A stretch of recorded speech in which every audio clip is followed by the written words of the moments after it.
नमस्कार, मैं हूं निशा। आप देखना शुरू कर चुके हैं एनजीपी हरियाणा। दोस्तों, राजनीति देश की हो या प्रदेश की, किसी भी दल में गुटबाजी होना सामान्य है।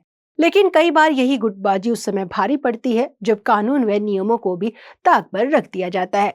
फरीदाबाद व गुरुग्राम नगर निगम के सीनियर डिप्टी मेयर व डिप्टी मेयर के चुनाव के मामले में यही हो रहा है। आज इसी पर हम बात करेंगे। हम नियम कानून ताक पर रखने की बात इसलिए कर रहे हैं क्योंकि नियमानुसार उपरोक्त दोनों पदों का चुनाव निर्वाचन के 2 माह बाद तक होना अनिवार्य था।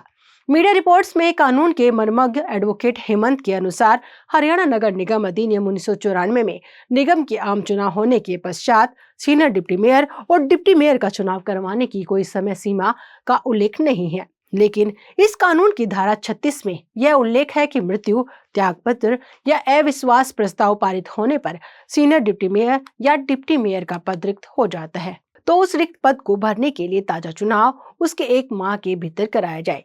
लेकिन दोनों पदों के लिए चुनाव करवाने की समय सीमा का उल्लेख नगर निगम कानून के स्थान पर नगर निगम निर्वाचन नियमों में डाला गया है, जो नगर निगम के आम चुनाव के नतीजों के प्रकाशन के 60 दिनों के भीतर होना चाहिए।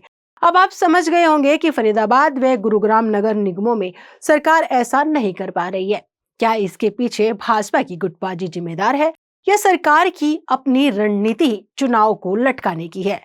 आज की रिपोर्ट में यही बताएंगे कि गुरुग्राम व फरीदाबाद को सीनियर डिप्टी मेयर व डिप्टी मेयर क्यों नहीं मिल पा रहे हैं। आखिर 10 महीनों से सीनियर डिप्टी मेयर व डिप्टी मेयर बनने के इंतजार में बैठे पार्षदों की मंशा कब पूरी होगी? दोस्तों, चुनाव न करवाने के पीछे सबसे बड़ी वजह है भाजपा की अपनी गुटबाजी। दोनों निगमों में कांग्रेस हाशिए पर है और सही ढंग से विपक्ष की भूमिका भी नहीं निभा पा रही है। विपक्ष की ओर से चुनाव का कोई नैतिक दबाव भी सरकार पर नहीं है। पहले हम गुरुग्राम की बात करेंगे। यहाँ केंद्रीय मंत्री राव इंद्रजीत सिंह का पलड़ा भारी है, लेकिन उन्हें बैकफुट पर रखने के लिए पार्टी में ही एक वर्ग ने कैबिनेट मंत्री राव नरबीर सिंह के सिर पर हाथ रखा हुआ है। हरियाणा में 2 मार्च 2025 को मेयर के चुनाव हुए थे। नियमानुसार 2 मई तक सीनियर डिप्टी मेयर व डिप्टी मेयर के चुनाव भी होने थे, लेकिन दोनों स्थानों पर नामों पर पार्टी में सहमति नहीं बन पाने के कारण मामला अटका हुआ है। गुरुग्राम नगर निगम में गुटबाजी के बावजूद राव के पास 21 पार्षदों का दम बताया जा रहा है। गुरुग्राम नगर निगम में कुल 36 पार्षद है। इनमें से 23 पार्षद भाजपा के सिंबल पर जीते हैं, जबकि 9 निर्दलीय, 3 कांग्रेस और 1 जननायक जनता पार्टी का है। मेयर राजरानी मल्होत्रा भाजपा की है। उन्हें भी वोट करने का अधिकार है। उनका वोट मिलाकर भाजपा के पास सीधे 24 वोट अपने हैं। संख्या बल के हिसाब से भाजपा कभी भी दोनों पदों पर कब्जा कर सकती है, लेकिन इंद्रजीत बनाम नरबीर की लड़ाई में पार्टी एड निर्णय की नीति पर चलने में ही फायदा दिख रही है। सूत्रों की माने तो पार्टी के कुछ नेता मानेसर की तरह राव इंद्रजीत को झटका देना चाहते हैं, लेकिन संख्या बल में राव भारी हैं। इसी कारण मामला अटका है। विजेता भाजपा के पार्षदों में अकेले 11 पार्षद राव इंद्रजीत के समर्थक बताए जा रहे हैं, जबकि विपक्ष के 4 पार्षदों का भी राव के साथ जुड़ाव बताया जा रहा है। इसके अलावा भाजपा से बागी होकर चुनाव जीते 6 पार्षद भी राव समर्थक है। इस हिसाब से सदन में राव समर्थकों की अकेले बहुमत नजर आता है, लेकिन इसकी परीक्षा तो चुनाव के समय ही होगी। सरकार ने गुरुग्राम नगर निगम में सीनियर डिप्टी व डिप्टी मेयर के चुनाव के लिए पूर्व में 11 अगस्त की तारीख तय की थी, लेकिन एंड टाइम पर चुनाव टाल दिया गया। तब बाद में नई तारीख घोषित नहीं की गई है।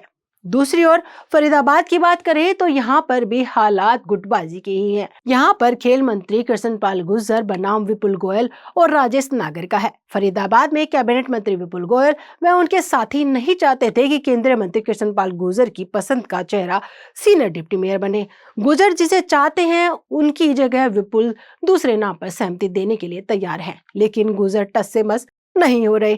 यही वजह रही कि अगस्त में सीनियर डिप्टी व डिप्टी मेयर के लिए हुई चुनावी बैठक प्रक्रिया शुरू होने के बाद टाल दी गई। यह विचित्र मामला था, लेकिन सरकार दूसरी तारीख अब तक तय नहीं कर पाई है। फरीदाबाद में कुल 46 वार्ड हैं। इनमें से भाजपा के 39 पार्षद जीते हैं।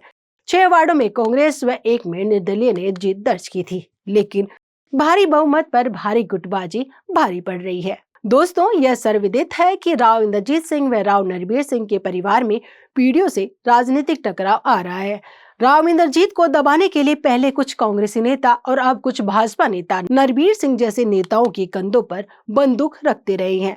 इसी तरह फरीदाबाद की राजनीति में कृष्णपाल गुर्जर व विपुल गोयल की गुटबाजी बनी हुई है, लेकिन यह गुटबाजी लंबे समय से नहीं है। कल तक गुर्जर व विपुल दोस्त थे। पहली बार 20 अक्टूबर 2018 को एनआईटी मैदान में दशहरा उत्सव के दौरान दोनों के बीच सार्वजनिक विवाद सामने आया था। इसके बाद से दोनों के रिश्तों में लगातार खटास बढ़ती गई। साल 2019 में विपुल गोयल का टिकट कटने से यह दूरी और गहरी हो गई। कृष्णपाल गुर्जर और विपुल गोयल की गुटबाजी के चलते हमने कुछ दिन पहले यह भी देखा था कि कैसे इन दोनों ने एक ही दिन में एक ही पुस्तकालय का 2 बार उद्घाटन कर दिया था। आपको वीडियो अच्छी लगे तो लाइक करें, शेयर करें, चैनल को सब्सक्राइब करें। धन्यवाद।